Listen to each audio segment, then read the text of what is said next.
Hello बच्चों, my self VK Garg और quick revision series की इस वीडियो में हम लोग देखने वाले हैं न्यूटन्स लॉज ऑफ मोशन। साथ में इसके फ्रिक्शन भी है।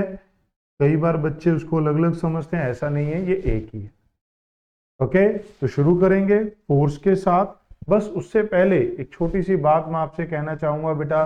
काफी बच्चे वीडियो देख रहे हैं, उनको पसंद आ रहा है, बहुत अच्छी बात है, वो कमेंट करके बता रहे हैं, हमें अच्छा लगता है और वीडियोस उनके लिए लेकर आने का मन करता है। बट जो नंबर ऑफ लाइक्स हैं वीडियो को, वो कुछ खास नहीं मिल रहे बेटा।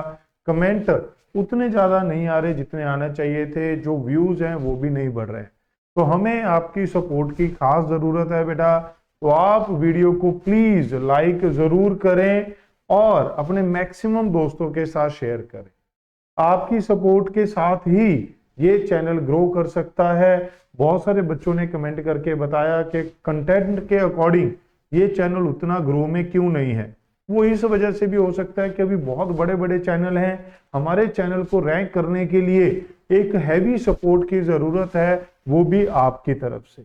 अगर आप सपोर्ट करेंगे, आप लाइक करेंगे, वॉच करेंगे वीडियो को, कमेंट करेंगे, अपने दोस्तों के साथ शेयर करेंगे, हाइप करेंगे, तभी जो हमारी वीडियोस हैं वो आगे जा सकती हैं, जो चैनल है वो ग्रो कर सकता है। अगर ये चैनल और ग्रो करेगा तो हम और ज्यादा वीडियोस और अच्छा कंटेंट आपके लिए लेकर आएंगे।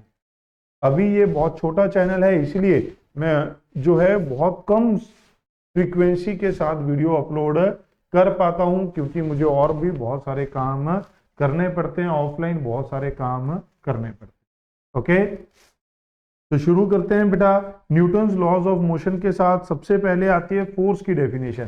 सभी को पता होता है, it is an act of push और पुल। फिर आता है इफेक्ट ऑफ फोर्स। फोर्स क्या कर सकती है? It can change configuration, that we will study in elasticity. किस चैप्टर में पढ़ते हैं? इलास्टिसिटी, या फिर हम उसे सॉलिड भी बोलते हैं। Can change the state of motion, वो अभी हम इस चैप्टर में पढ़ते हैं बेटा। फिर आता है types of forces. Gravitational force, G m1m2/r², पूरा ग्रेविटेशन चैप्टर है, उसकी वीडियो भी आएगी, आ चुकी है शायद, है ना? तो उसके ऊपर आप ये देख सकते हैं। यहां पर जो इंपॉर्टेंट बात है वो ये कि ये जो वेट होता है, weight mg, this is the gravitational force exerted by earth on the object placed nearby. इसे फोर्स ऑफ ग्रेविटी भी कहते हैं। दूसरा इलेक्ट्रोमैग्नेटिक फोर्स। कई बार ये देखा गया है सिंपल थ्योरेटिकल क्वेश्चन में, अगर उससे पूछ लिया जाए कि टेंशन क्या है, ऑप्शन दे दी जाती है, तो बच्चा भूल जाता है। क्यों? उसको लगता ही नहीं कि ये ना तो इलेक्ट्रोस्टैटिक है ना मैग्नेटिक है। बट ये सारी फोर्सेस इलेक्ट्रोमैग्नेटिक फोर्स के अंडर ही आती है। वेट ग्रेविटेशनल फोर्स है। Weak nuclear, strong nuclear force हमारे सिलेबस में है ही नहीं कहीं पे, तो बची कौन सी? जो भी फोर्स और कोई पूछी जाएगी वो सारी की सारी इलेक्ट्रोमैग्नेटिक फोर्स के अंडर ही आपको लिखनी है बेटा।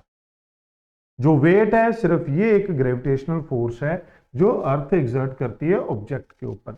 इसी वजह से इसमें जब न्यूटन थर्ड लॉ पढ़ते हैं तो कई बार ये भी क्वेश्चन आ जाता है कि एक ये बॉडी है, इसके ऊपर लग रहा है ये वेट बेटा, आफ्टर न्यूटन थर्ड लॉ। वो तो आपको पता है, रिवीजन कर रहे हैं इसलिए मैं यहीं पे लिख रहा हूं। ये एक्शन है, तो इसकी जो रिएक्शन है वो कहां पर लगेगी बेटा? सेंटर ऑफ अर्थ पे लगेगी। सेंटर ऑफ अर्थ पे क्या लगेगी इसकी रिएक्शन? काफी बार ये पूछा जाता है कि वेट की रिएक्शन फोर्स कहां है? वो सेंटर ऑफ अर्थ पे लगती है वेट की रिएक्शन फोर्स। ये आपको पता होना चाहिए। फिर दो टाइप की फोर्सेस के बारे में जनरली इस चैप्टर में डिस्कस किया जाता है। नॉर्मल रिएक्शन, आपको ये समझना है कि it always act normal to the surface in contact, इसीलिए इसे नॉर्मल कॉन्टैक्ट फोर्स भी कहते हैं। Two object should be in contact, दो ऑब्जेक्ट जो है आपस में कॉन्टैक्ट में होने चाहिए, तभी ये वर्ड्स लिखे हुए हैं। जो मेन बात है, it is pushing in nature. और एक बात और मैं कहना चाहूंगा बेटा, ये जो नोट्स हैं ये हमारे एक स्टूडेंट ने बनाए हैं जो अभी एमबीबीएस में पढ़ रहा है, एमबीबीएस कर रहा है, मेडिकल की स्टडी कर रहा है, गवर्नमेंट कॉलेज में पढ़ रहा है। उसका नाम है केशव। ओके, तो ये जो नोट्स के क्रेडिट हैं केशव को जाते हैं, बस मैंने थोड़ी थोड़ी चीजें इसमें ऐड ऑन की हैं।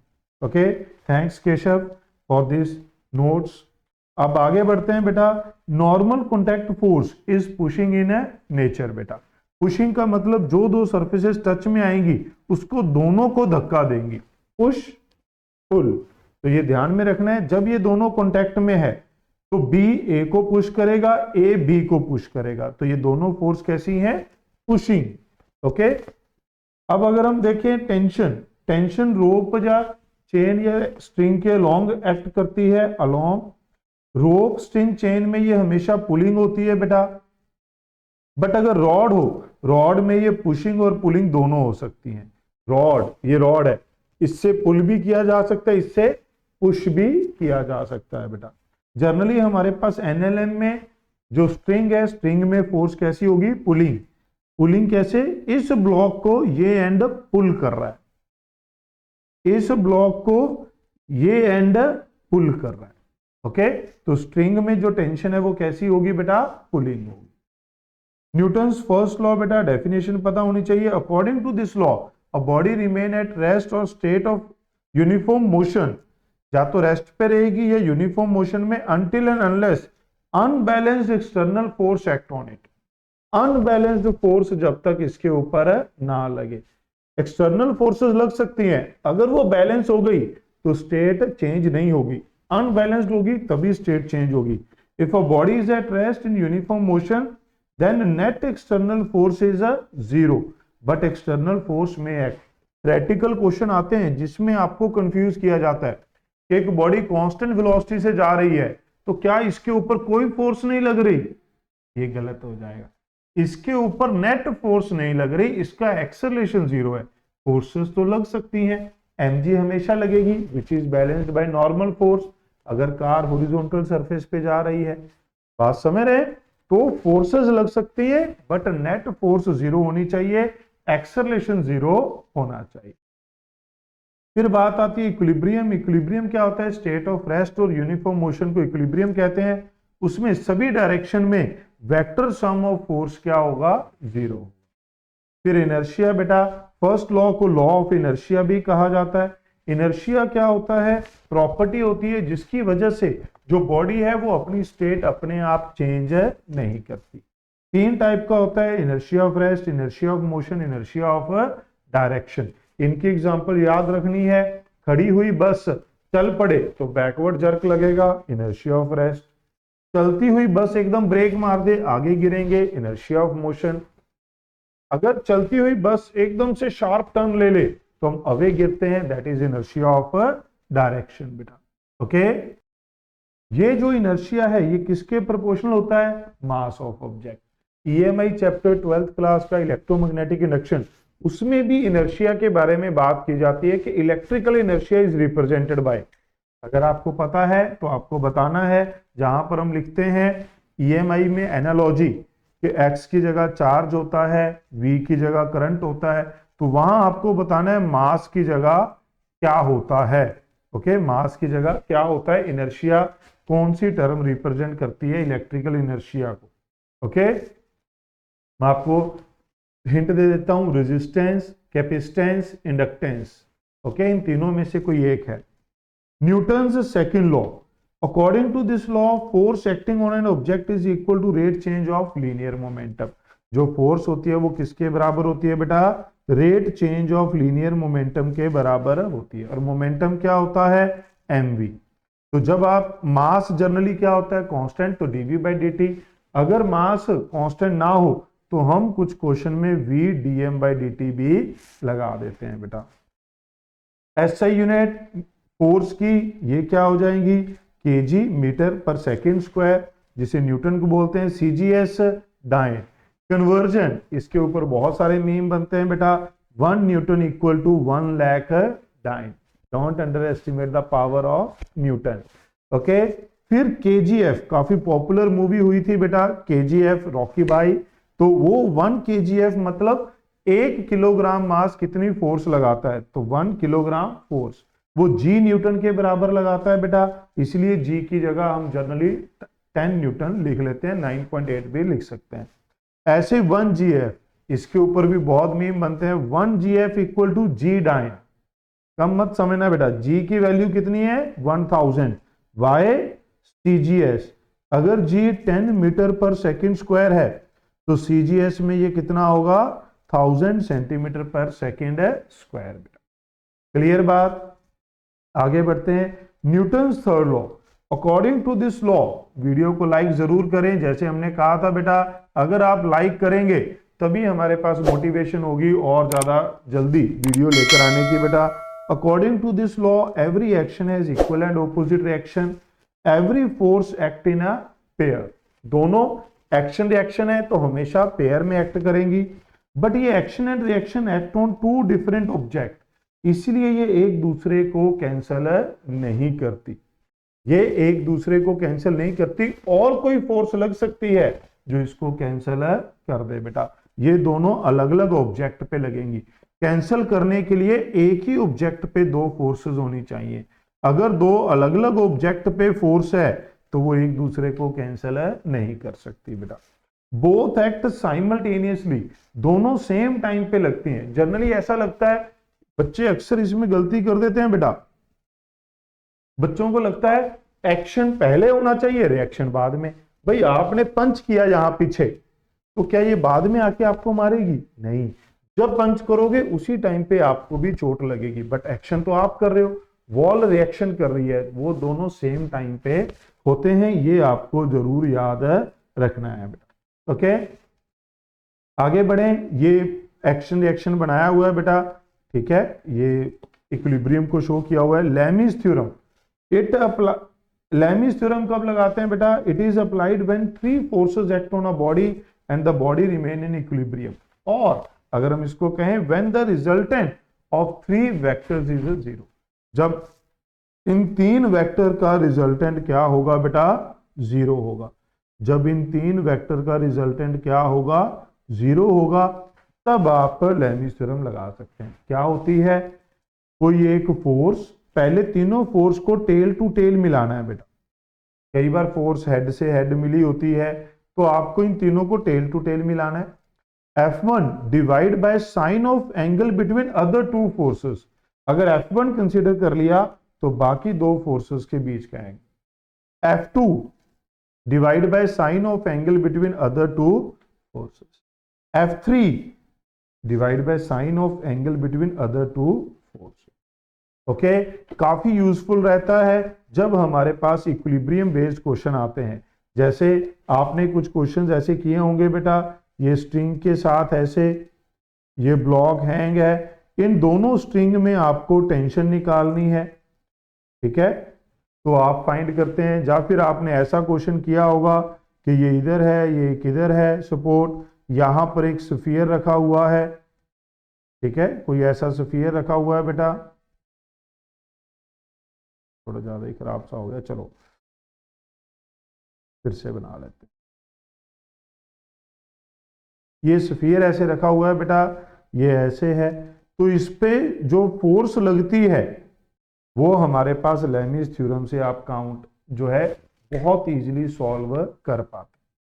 फिर हमारे पास वेरी पॉपुलर प्रॉब्लम, दो ब्लॉक कांटेक्ट में है, फोर्स लगा के पुश किया जा रहा है, एक्सेलरेशन क्या होता है? Force divide by total mass. फिर हमसे रिएक्शन पूछी जाती है, आप एफबीडी बनाकर सॉल्व कर सकते हैं। ए बी पे फोर्स लगाएगा, बी ए पे, तो ये रिएक्शन हो गई। ध्यान रखना है नॉर्मल फोर्स इज पुशिंग, तो this block must be pushing B, तो ए बी को धक्का दे रहा होगा, तो ए बी को धक्का दे रहा है, तो ये फोर्स क्या होगी? एक ही फोर्स लग रही है हॉरिजॉन्टल, तो ये आ गया। ये तो हो गया एफबीडी से।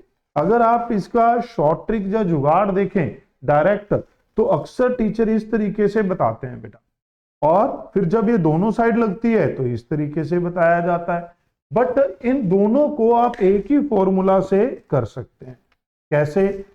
अगर हमारे पास ये फोर्स है, F1 को आप B से मल्टीप्लाई कर दो, मास ऑफ B, F2 को आप मास ऑफ A से मल्टीप्लाई कर दो बेटा, डिवाइड बाय दोनों का मास, तो आपके पास यहां रिएक्शन आ जाएगी। चाहे टेंशन हो, अगर ये दोनों ब्लॉक ऐसे टेंशन के साथ लगे होते तो ये F1 F2 हो जाता बेटा, ये M1 M2, तब भी आप टेंशन लिख सकते हैं। समझे? ये एक एग्जांपल मैंने यहां पर दी है बेटा समझाने के लिए कि अगर मैं B और C के बीच में लिखना चाहता हूं तो मैं क्या करूंगा, यहां बी सी को दो हिस्सों में बांट लूंगा। तो अब ये फोर्स इस मास से और ये वाली फोर्स इस टोटल मास से, क्योंकि मैंने जिस सरफेस पे फाइंड करना है वहां इसको डिवाइड कर लिया। तो 80 into 7 20 into 8 divide by total mass. तो ये मेरे पास क्या आ गई, नॉर्मल। इसमें जो पी वाई क्यू है उसमें ये वाला एक क्वेश्चन आता है इंक्लाइंड प्लेन पे, तो उसको भी आप इस शॉर्ट ट्रिक से कर सकते हैं। ये हमने एक शॉर्ट यूट्यूब शॉर्ट की फॉर्म में भी ये शॉर्ट ट्रिक आपको बता रखी है। अगर आपने नहीं देखी तो शॉर्ट ट्रिक प्लेलिस्ट में जाकर आप शॉर्ट्स में ये वीडियो देख सकते हैं। स्ट्रिंग पुली सिस्टम बेटा, अब ये वाला क्वेश्चन आते हैं, काफी ज्यादा पॉपुलर एंड कॉमन है कि एक स्ट्रिंग है, दोनों साइड पे यहां पर ब्लॉक अटैच्ड है, आइडियल स्ट्रिंग है, मासलेस एंड फ्रिक्शनलेस होती है। तो हम आइडियल स्ट्रिंग है, मासलेस एंड इनएक्सटेंसिबल। इनएक्सटेंसिबल मतलब स्ट्रेच नहीं हो सकती, सभी पॉइंट पे हम इसमें टेंशन क्या लेके चलते हैं, सेम। अब अगर मास बड़ा है तो ये नीचे आएगा, तो जो नेट एक्सेलरेशन है वो क्या होगा बेटा, समझो अगर ये दोनों मास बराबर होते तो क्या ये ऊपर नीचे आते, नहीं, जैसे ये हैवी हुआ ये नीचे आ गया। क्या ये बात समझ रहे? अब जब ये दोनों बराबर थे, ये भी नीचे आना चाह रहा था, ये इसको रोक रहा था, बट जैसे ये बड़ा हुआ इसकी फोर्स बढ़ गई तो ये नीचे आया, ये अभी भी इसको रोक रहा है, ये इधर आने की कोशिश कर रहा है, ये ऊपर जाने की, ये वेट इसको अपोज करेगा। तो नेट इफेक्टिव फोर्स क्या होती है, ये होती है net force along the string. Net force along the string वो कितनी है बेटा, m1g चलाने की कोशिश कर रही है, m2g रोकने की कोशिश कर रही है। समझे बेटा? इन दोनों को माइनस करेंगे तो हमारे पास है net force divide by total mass moving, जितना मास चलेगा। कई बार कोई ऐसा भी मास होता है जिसकी फोर्स, जिसका वेट इसमें हिस्सा नहीं लेता बट वो साथ में चलेगा, जैसे ये वाला क्वेश्चन आ जाता है बेटा, इधर ये है ना, तो इन दोनों के फोर्स तो मोशन को सपोर्ट या अपोज करेंगे, इसका वेट तो नॉर्मल से बैलेंस हो जाएगा, बट जब ये चलेगा तो ये भी चलेगा, तो मास तीनों का लेना पड़ेगा। ओके, इस केस की ये टेंशन याद रखनी है बेटा। इस केस में जब दोनों साइड मास हैंग्ड हो तो टेंशन का फॉर्मूला होता है 2m1 m2 divide by m1 plus m2 into g. बेटा क्या ये बात समझ में आई, क्लियर है? चलिए अब अगर आप देखें यहां पर अगर एक स्प्रिंग बैलेंस लगा होता बेटा, उस स्प्रिंग बैलेंस की रीडिंग क्या होगी, स्प्रिंग बैलेंस रीडिंग वो किसके बराबर होती है बेटा, वो 2t के बराबर होती है, क्योंकि जब आप यहां पर टेंशन ड्रॉ करते हैं तो यहां भी t, यहां भी t, तो यहां कितनी बच जाती है बेटा, 2t। तो जो ये स्प्रिंग बैलेंस है इसकी रीडिंग कितनी होती है बेटा, 2t होती है। ओके, अब ये क्वेश्चन भी आगे यही है, स्प्रिंग बैलेंस का है बेटा, जब ये दोनों मास बराबर होंगे तो एक्सेलरेशन 0, टेंशन वेट के बराबर होगी बेटा, तो यहां पर स्प्रिंग बैलेंस की रीडिंग 2mg। बट जब ये हमारे पास एक्सेलरेट होंगे, ये मान लो इधर एक्सेलरेट हो रहा है, ओके, तब जो रीडिंग आती है बेटा ये m1 प्लस m2g से कम आती है। आपने इस क्वेश्चन में करके देखा होगा, यहां 6 kg, यहां 4 kg रख के देखिए, इसकी रीडिंग 10 kgf नहीं आएगी, 100 न्यूटन नहीं आएगी बेटा, 96 न्यूटन आती है, कम आती है। जब भी ये दोनों मास बराबर नहीं होंगे ये ब्लॉक एक्सेलरेट होंगे और रीडिंग, जो टोटल रीडिंग है वो दोनों के मास से कम होगी। फिर ये क्वेश्चन आता है बेटा very popular, tension in string, जो ये हमारे पास टग ऑफ वॉर केस होता है कि इस स्ट्रिंग को दोनों साइड से बराबर फोर्स से खींचा जा रहा है, ये भी 1000 न्यूटन लगा रहा है, ये भी 1000। कई बार तो बच्चे इसका आंसर 0 कर देते हैं कि दोनों फोर्स कैंसिल होगी, कई बार 2000 कर देते हैं कि भाई टाइट तो है स्ट्रिंग, बट इसका आंसर कितना आता है बेटा, 1000। क्यों? क्योंकि आपको सिर्फ एक पार्ट का देखना होता है, एक पार्ट का। इसका इक्विलिब्रियम देखेंगे तो टेंशन किसके बराबर है बेटा, 1000। तो ये कुछ ऐसे क्वेश्चंस हैं जो बहुत पॉपुलर हैं, आपको पता होने चाहिए बेटा। फिर आता है concept of apparent weight. Q weight होता है mg। अगर लिफ्ट स्टेशनरी है तो एपरेंट वेट होता है बेटा द फोर्स एक्सर्टेड। ये बंदा इस वेइंग मशीन पे कितनी फोर्स लगाएगा उतनी ही रीडिंग आएगी, उसी को हम क्या बोल देते हैं, एपरेंट वेट बेटा। तो इसीलिए नॉर्मल रिएक्शन ही क्या होता है, एपरेंट वेट। लिफ्ट स्टेशनरी है तो mg, ऊपर की तरफ एक्सेलरेट हो रही है तो mg प्लस है, नीचे की तरफ अगर रिटार्ड एक्सेलरेट हो रही होती, नीचे की तरफ एक्सेलरेट हो रही होती तो g माइनस है।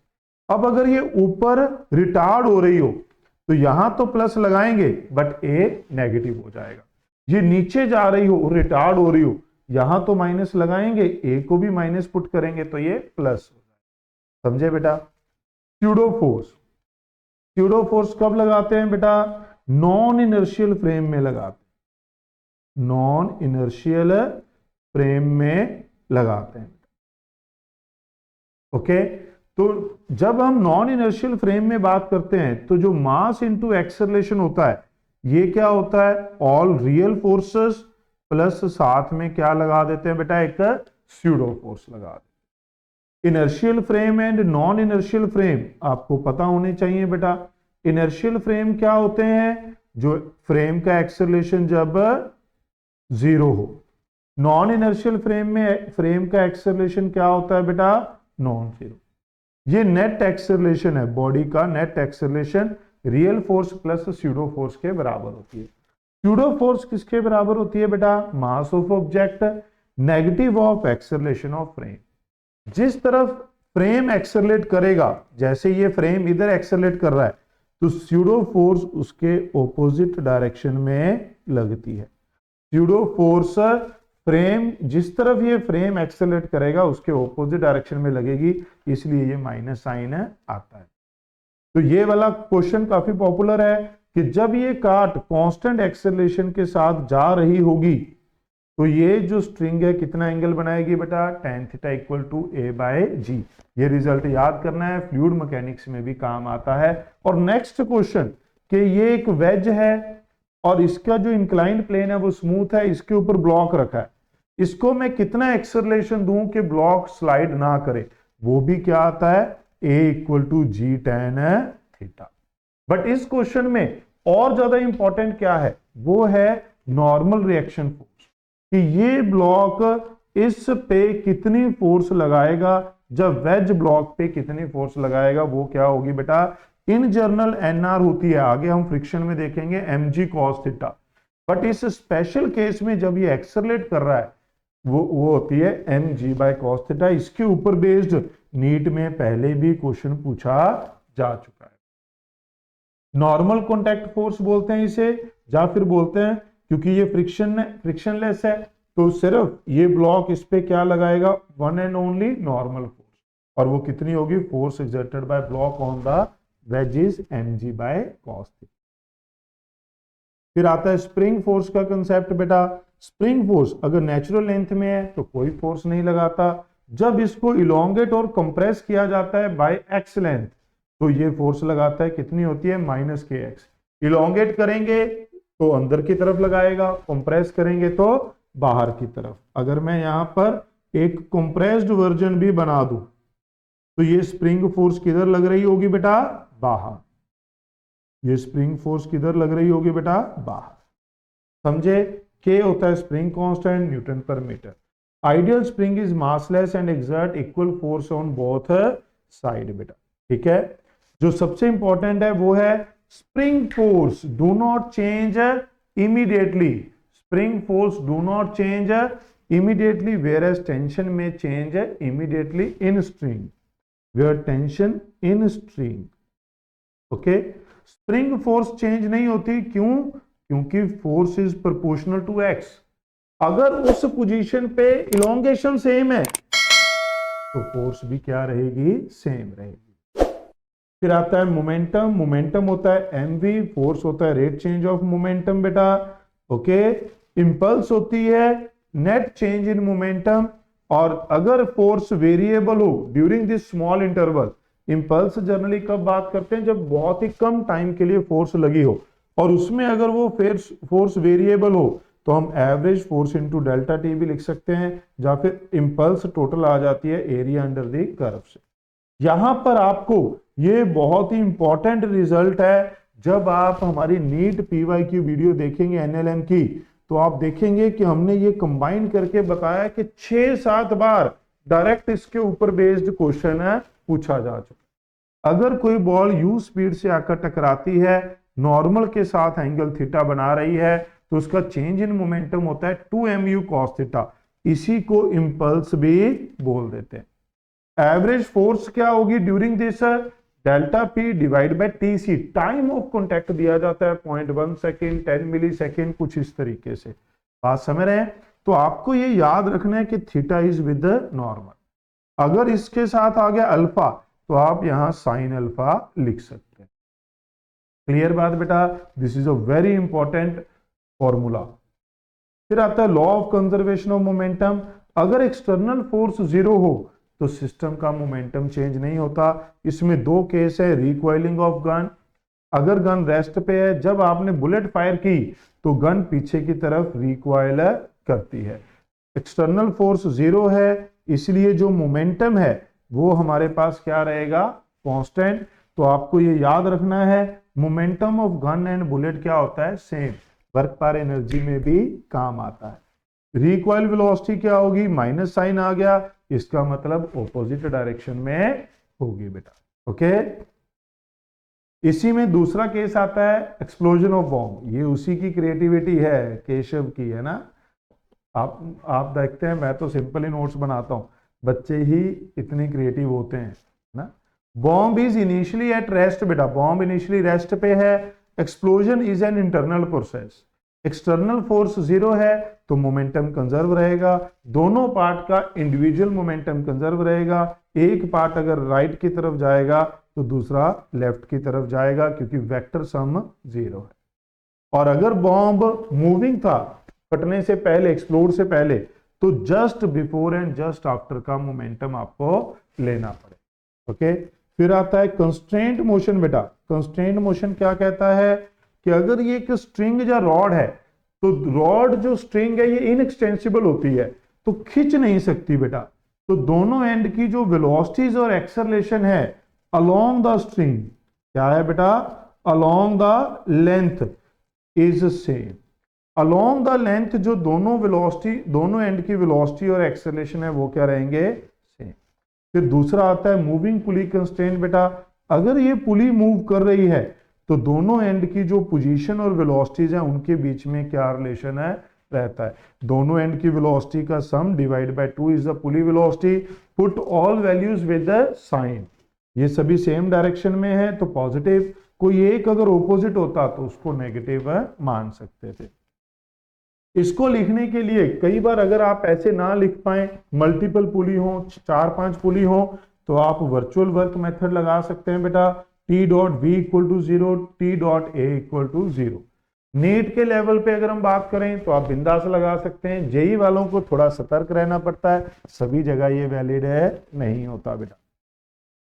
अगर ये एक एग्जांपल मैंने बताई है, कुछ स्टैंडर्ड क्वेश्चंस यहाँ बताए हैं बेटा, कि अगर ये एक लैडर है, ये एंड यू से स्लाइड कर रहा है, तो इस एंड की वेलोसिटी क्या होगी? पहले इस एंड की वेलोसिटी असाइन करनी है, फिर इधर कंपोनेंट लेने हैं। अगर ये थीटा, ये 90 बेटा, तो ये 90 माइनस थीटा होगा, ये वी बी साइन थीटा। इसका इधर कंपोनेंट कितना हो जाएगा बेटा? U cos theta. तो v b sine theta equal to u cos theta. Moving pulley में ये प्रॉब्लम काफी पॉपुलर है, नीट में अभी तक नहीं आई, बट बहुत ही जल्दी आपको देखने को मिल सकती है। ये मास, ये एक्सेलरेशन। अब इसमें इन दोनों में रिलेशन चाहिए, बाकी तो इक्वेशन बना लोगे एफबीडी से, बट यहां पर A1 A2 में जो रिलेशन आएगा वो कंस्ट्रेंट से आएगा। आप P डॉट ए लगा सकते हैं बेटा, यहां पर P डॉट ए, यहां पर टेंशन कितनी है? T, एक्सेलरेशन A2, दोनों में डायरेक्शन सेम डायरेक्शन, तो कॉस एंगल 0। ए डॉट प्रोडक्ट क्या होता है? ए बी कॉस थीटा, तो TA2 कॉस 0। यहां पर T है, यहां T है, तो यहां क्या आ गया? 2T। 2T ऊपर है बेटा ब्लॉक पे और एक्सेलरेशन नीचे, तो दोनों की डायरेक्शन ऑपोजिट। ब्लॉक पे देखना है बेटा, ब्लॉक पे टेंशन किस तरफ है? ऊपर। ओके, तो ये दोनों ऑपोजिट हैं, तो यहाँ क्या आ गया 2ta1 cos 180, तो ये हमारे पास अगर आप पुट करेंगे cos 180 -1 ये आ जाएगा। पुली वाला कंस्ट्रेंट लगाएंगे, ये पुली है, ये पुली का एक्सेलरेशन a1 है, एक एंड का a2 है, दूसरे एंड का 0 है, तो पुली का एक्सेलरेशन a1, दूसरे एंड का a2, दूसरे एक एंड का 0 डिवाइड बाय 2 तब भी आ जाएगा। तो दोनों तीनों तरीके से आप इसे सॉल्व कर सकते हैं। ये था NLM बेटा विद इन 30 मिनट्स। अब साथ में हम कर रहे हैं फ्रिक्शन। फ्रिक्शन क्या कह रहा है? Friction oppose the relative motion. इसमें क्या याद रखने वाली बात है बेटा कि friction do not oppose motion, friction oppose relative motion. Okay, theoretical question अगर ऐसा आ गया तो गलती नहीं करनी बेटा। टाइप ऑफ फ्रिक्शन स्लाइडिंग है एंड रोलिंग है। जो रोलिंग है इसके बारे में एक ही बात पता होनी चाहिए कि it is much lesser than sliding friction. ये स्लाइडिंग है, अगर इसके आगे छोटे छोटे रोलर लगा दिए बेटा तो अब ये रोलिंग हो जाएगी and you can easily pull it. Okay, type of sliding friction static friction होती है बेटा। स्टैटिक जब ये ऑब्जेक्ट रेस्ट पे रहे, अगर ये रेस्ट पे है तो जितनी फोर्स आप लगाएंगे उतनी ही फ्रिक्शन लगेगी, तभी ये रेस्ट पे रहेगा, नेट फोर्स 0। तो static friction is always equal to magnitude of component of force parallel to surface. तो फोर्स तो ऐसे भी लग सकती है बेटा, तो हमें कौन सा कंपोनेंट लेना है? पैरेलल टू सरफेस, उसके बराबर ये होगी। It is also called self adjusting, क्योंकि ये अपनी direction and magnitude according to external force adjust कर लेता है। एक्सटर्नल 10 ये भी 10, एक्सटर्नल 15 ये भी 15। ओके, आगे बढ़ते हैं बेटा। Limiting friction, maximum value of static friction between two surfaces in contact is called limiting. ये किसके बराबर होता है? μs into nr। Maximum value of static friction को बोलते हैं। μs क्या है? Coefficient of static friction. ऐसे ही काइनेटिक, जब कोई दो बॉडीज मूव करना शुरू कर दें, जब उनके बीच में क्या आ जाए बेटा? मोशन आ जाए। जब बॉडी मोशन में हो, अगर ये मूव कर रही है तो यहां फ्रिक्शनल फोर्स लगेगी बेटा। तो ये फ्रिक्शनल फोर्स किसके ऑपोजिट लगती है? मोशन के ऑपोजिट लगती है। तो इसके म्यू के होता है coefficient of kinetic friction, nr normal contact force at this surface. In general μs mu के से बड़ा होगा तो लिमिटिंग फ्रिक्शन काइनेटिक से बड़ी होती है। इसलिए फ्रिक्शन वर्सेस एफ ग्राफ जब बनाया जाता है तो पहले ये स्टैटिक है बेटा, तो ये दोनों बराबर हैं, इसलिए एंगल 45 है। फिर ये लिमिटिंग तक जाएगा, थोड़ा सा जैसे ये मूव करेगा काइनेटिक फ्रिक्शन लगेगी, विच डिक्रीजेस स्लाइटली, थोड़ी सी कम होती है। ज्यादातर न्यूमेरिकल में एक ही कोफिशिएंट ऑफ फ्रिक्शन दिया जाएगा, उसे कोफिशिएंट ऑफ फ्रिक्शन बोलते हैं बेटा। तो उस केस में μs म्यू के बराबर होगा, fl fk के बराबर। कोफिशिएंट ऑफ फ्रिक्शन हो जाएगा friction by nr। Mu is a unitless, coefficient of friction is a unitless quantity. अगर फोर्स लिमिटिंग से कम हो, ये F का मतलब क्या है? The force trying to move parallel to the surface, तो ऑब्जेक्ट रेस्ट पे रहेगा, फ्रिक्शन स्टैटिक लगेगी। अगर फोर्स FL से ज्यादा हो, लिमिटिंग से ज्यादा हो, तो object start moving, friction kinetic लगेगी। अगर ये दोनों बराबर हो तो आप दोनों केस में ये ले सकते हैं कि object is just about to move, start करने वाला है मोशन, तब भी हम ये लेते हैं ऑब्जेक्ट अभी रेस्ट पे था, और तब भी लेते हैं कि मोशन जस्ट बिगिन, अभी जस्ट शुरू हुआ है, तब भी हम लिमिटिंग फ्रिक्शन ही ले लेते हैं। जब ऐसे क्वेश्चन आते हैं ना, find the maximum force up to which block will not move, find the minimum force after which block will move, तो वो मैक्सिमम और मिनिमम के केस में हम दोनों को बराबर ले लेते हैं। ओके, लॉज ऑफ फ्रिक्शन बेटा, सॉरी कॉज ऑफ फ्रिक्शन क्या है? Molecular forces and irregularities are the two major cause of friction. Law of friction, अगर दो सरफेसेस कांटेक्ट में है तो फ्रिक्शन नॉर्मल पे या मास पे डिपेंड करती है, नेचर ऑफ सरफेस पे डिपेंड करती है, तो वो म्यू आ गया। तो आपको ये पता होना चाहिए म्यू किस पे डिपेंड करता है बेटा? नेचर ऑफ सरफेसेस पे डिपेंड करता है। म्यू किस पे डिपेंड करता है? नेचर ऑफ सरफेसेस पे। F is independent of apparent area, apparent area के ये इंडिपेंडेंट है, बट कुछ बुक्स कहती हैं, कुछ ट्रिकी क्वेश्चंस कहते हैं it depend on actual area of contact. जैसे मान लो अगर ये मान लो ऐसे टच में आया, आप दोनों के हाथ, आप अपने हाथ ऐसे मिला के देख सकते हैं, तो ये वाला जो बीच में गैप दिख रहा है यहां, ये एक्चुअल में ये दोनों टच में नहीं आए बेटा, बट हमें लग रहा है कि ये दोनों हाथ पूरा एरिया टच में आ गया। नो, एक्चुअल में तो कुछ छोटे छोटे पॉइंट्स हैं जहां पर ये टच में आएगा। तो एक्चुअल एरिया पे डिपेंड करता है, बट एपरेंट एरिया पे डिपेंड नहीं करता। फिर कुछ क्वेश्चन में ये स्टैंडर्ड वैल्यूज यूज की जाती हैं। कार कैन एक्सेलरेट और retard at the rate mu G. Brake लगा दिए या हमने फुल एक्सेलरेटर दबा दिया तो कार का मैक्सिमम एक्सेलरेशन और रिटार्डेशन क्या है, म्यू जी। और running man on horizontal surface, वो भी कितने एक्सेलरेशन से स्पीड बढ़ा सकता है, म्यू जी, और कितने से कम कर सकता है, म्यू जी। ओके, फिर आता है अगर कोई फोर्स किसी एंगल पे लगी हो, जैसे वो लॉन रोलर कहा जाता है, लॉन रोलर को पुल करने के लिए इधर फोर्स लगाई जाती है। Pulling is easier than pushing कब होता है बेटा, when force act at an angle. उस केस में फोर्स का ये कंपोनेंट वेट को नॉर्मल को कम कर देता है, फ्रिक्शन कम हो जाती है। जब आप पुश करेंगे तो ये कंपोनेंट mg में ऐड होकर नॉर्मल को बढ़ा देगा, फ्रिक्शन को बढ़ा देगा। फिर ये एक क्वेश्चन बहुत ही बढ़िया है बेटा, बहुत कम बच्चों को ये पता होता है। अगर हॉरिजॉन्टल फोर्स है, अगर हॉरिजॉन्टल आप फोर्स लगा रहे हो तो मिनिमम फोर्स कितनी चाहिए to move the block is mu M G. Minimum force कितनी चाहिए बेटा, म्यू एम जी। बट अगर उसने कहा नहीं कि हॉरिजॉन्टल, किसी भी डायरेक्शन में लगाओ, मिनिमम फोर्स कितनी होगी, तब आपको फोर्स किसी एंगल थीटा पे लगानी पड़ेगी। तो वो थीटा कितना होता है, tan theta equal to mu. इस पूरे फ्रिक्शन में 3 एंगल पढ़ने वाले हैं, तीनों की न्यूमेरिकल वैल्यू यही होती है, tan theta equal to mu. Minimum force mu M G horizontal होती है। अगर आप फ्री हैं किसी भी एंगल पे लगाने के लिए तो divide by √1 plus mu square होती है minimum force required to move the block. अगर हॉरिजॉन्टल वर्ड नहीं यूज किया गया, ये ये वाली क्या है बेटा, हॉरिजॉन्टल,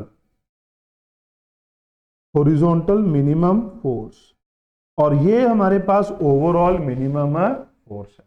ओके, फिर आता है एंगल ऑफ फ्रिक्शन। मैंने कहा 3 एंगल पढ़ते हैं। अब हमसे ये भी एक ट्रिकी पार्ट है बेटा, आपसे पूछ लिया जाता है find the contact force between the block and surface. Contact force सुनते ही बच्चा नॉर्मल कॉन्टैक्ट की तरफ दौड़ता है, ऐसा नहीं है। फ्रिक्शन भी एक कॉन्टैक्ट फोर्स। तो surface exert friction and normal contact force on the block, ये दोनों ही कॉन्टैक्ट है। तो रिजल्टेंट कॉन्टैक्ट फोर्स हमेशा क्या होगी बेटा, रिजल्टेंट कॉन्टैक्ट फोर्स क्या होगी, रिजल्टेंट कॉन्टैक्ट फोर्स होगी इन दोनों का रिजल्टेंट। बच्चों इस बात का ध्यान रखना है। मिनिमम एनआर, मैक्सिमम जब फ्रिक्शन लिमिटिंग होगी तो ये हो जाएगा nr√1 plus mu square. Theta is the angle, जिस एंगल जब ये लिमिटिंग फ्रिक्शन होगी तो एनआर और रिजल्टेंट कॉन्टैक्ट फोर्स के बीच का जो एंगल है उसे क्या बोलते हैं, थीटा। ये भी क्या आता है, tan theta equal to mu आता है। वैल्यू क्या रहेगी, same. Friction on an inclined plane बेटा, इंक्लाइंड प्लेन, अभी हॉरिजॉन्टल सरफेस का एक केस है, वो आगे चलकर इसमें इंक्लाइंड प्लेन के बाद लिखा है बेटा मैंने, वो चेन मैक्सिमम लेंथ कितनी है होनी चाहिए। फ्रिक्शन ऑन इंक्लाइंड प्लेन बेटा, इंक्लाइंड प्लेन पे अगर आप देखें तो mg sin थीटा नीचे लगेगा।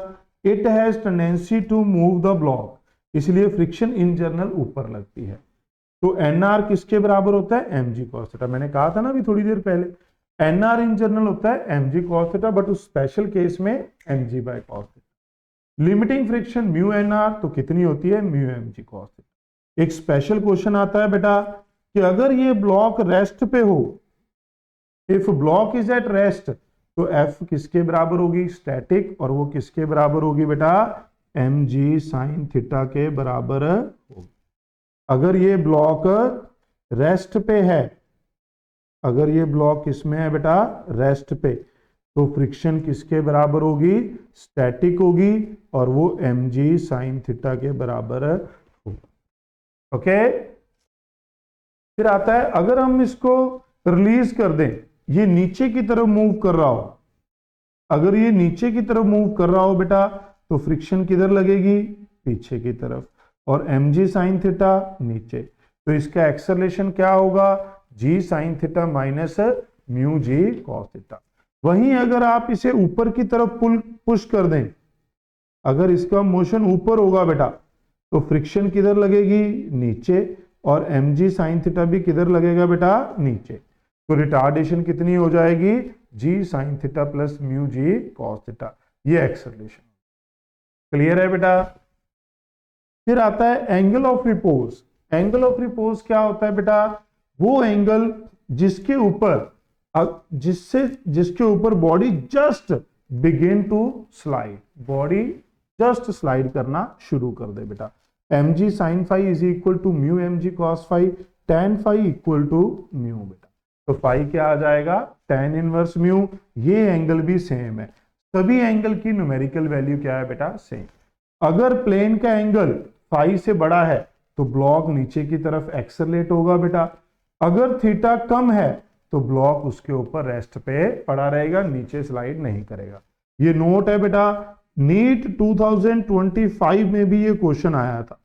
तो बहुत सारे बच्चे जिन्होंने हमारे नोट्स पहले भी पढ़े हैं, क्लासेस में हम अक्सर ये लिखते हैं, तो वो इसे 10 सेकंड में ही करके निकल गए थे। क्या था वो भी मैं अभी बताऊंगा। कहता है इंक्लाइंड प्लेन अगर एक रफ है दूसरा स्मूथ है, और ये दिया जाए कि time taken to reach on bottom, rough case में टाइम n टाइम्स ज्यादा है, n टाइम्स ज्यादा है, तो म्यू की वैल्यू क्या आती है बेटा, ये आती है tan theta 1 minus 1 by n square. जो नीट 2025 का क्वेश्चन था उसमें थीटा 45 था, तो tan 45 1, और ये टाइम डबल दिया हुआ था, तो 1 माइनस 1 बाय 2 का स्क्वायर, तो ये आ जाएगा 3/4 0.75। आप चेक करके देख सकते हैं।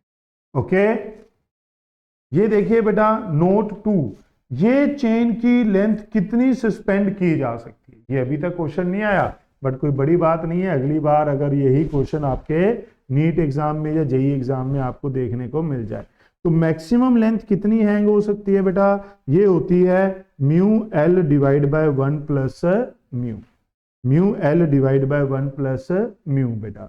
ओके, एल क्या है, टोटल लेंथ है, तो मैक्सिमम फ्रैक्शन पूछी जाए कितनी सस्पेंड हो सकती है, तो ये होती है एल, फ्रैक्शन होती है एल बाय कैपिटल एल, तो mu divide by 1 plus mu. Block on block, कभी इसके ऊपर नीट में अभी तक क्वेश्चन नहीं आया है बेटा, तो 2 स्टैंडर्ड केस आप याद रख सकते हैं, क्योंकि ऐसा जरूरी नहीं कि कभी आएगा नहीं। ओके, तो अगर एक M2 है एक M1 है, तो आपको ये समझना है जिस पे फोर्स लग रही है वो तो इसकी वजह से चलेगा, दूसरा ब्लॉक फ्रिक्शन की वजह से चलेगा। 2 केस हैं, नीचे वाला प्लेन स्मूथ होता है, ऊपर वाला रफ होता है। पहले केस में नीचे वाले ब्लॉक पे फोर्स लगाएंगे, तो आपको क्या याद रखना है बेटा, ये formula, maximum force block can move together up to maximum force. अगर फोर्स इतनी है या इससे कम है तो ब्लॉक साथ में चलेंगे, अगर फोर्स इससे कम है ब्लॉक विल मूव टुगेदर, और अगर वो दोनों साथ में चलेंगे तो एक्सेलरेशन क्या होगा, ये फ्रिक्शन क्या होगी, ऊपर वाला सिर्फ फ्रिक्शन की वजह से चलता है बेटा, तो फ्रिक्शन होगी m2 into a2, m2 into a2। क्या बात समझ में आई। अगर फोर्स इससे बड़ी हो जाए तो ये दोनों ब्लॉक अलग अलग चलेंगे बेटा, दोनों ब्लॉक अलग अलग चलेंगे तो फ्रिक्शन कैसी हो जाएगी, फ्रिक्शन काइनेटिक हो जाएगी। अगर फ्रिक्शन काइनेटिक हो गई बेटा तो काइनेटिक फ्रिक्शन, तो ऊपर वाला फ्रिक्शन की वजह से चलेगा, तो ऊपर वाले का एक्सेलरेशन कितना हो जाएगा बेटा, म्यू जी। नीचे वाला F इधर लगेगा, फ्रिक्शन पीछे, FBD बनाकर force minus friction by mass करना पड़ेगा। वैसे ही अगर ऊपर वाले ब्लॉक पे फोर्स लगी हो बेटा तो हमें क्या चेक करना पड़ेगा, mu G m1 plus m2 उतना ही है, बट साथ में क्या मल्टीप्लाई हो रहा है, m2 बाय m1। याद रखना आसान, ऊपर वाला मास डिवाइड बाय नीचे वाला मास, इसी रेशो में ही हम यहां पर मल्टीप्लाई कर देंगे। अगर फोर्स इससे कम है, दोनों साथ में चलेंगे, कितने एक्सेलरेशन से, वही force divide by total mass. Friction लगेगी, इस पे फ्रिक्शन पीछे लगेगी बी पे, और ए पे फ्रिक्शन आगे लगेगी। ओके, तो फ्रिक्शन कितनी लगेगी बेटा, ये वाला ब्लॉक फ्रिक्शन की वजह से मूव करेगा, तो एफ किसके बराबर होगी, m1 a1 के बराबर। अगर ये फोर्स इससे बड़ी होगी, आप करके देख सकते हैं। ओके, देन दोनों ब्लॉक अलग अलग एक्सेलरेशन से चलेंगे। ये हमने फ्रिक्शन ड्रॉ कर दी बेटा, तो ऊपर वाला मास m2, नीचे वाला m1, तो ये क्या है, एफ के डिवाइड बाय, ये क्या है, इसका मास m1 ले लिया, यहां ऊपर भी यही लिया था, मास बदल दिए यहां।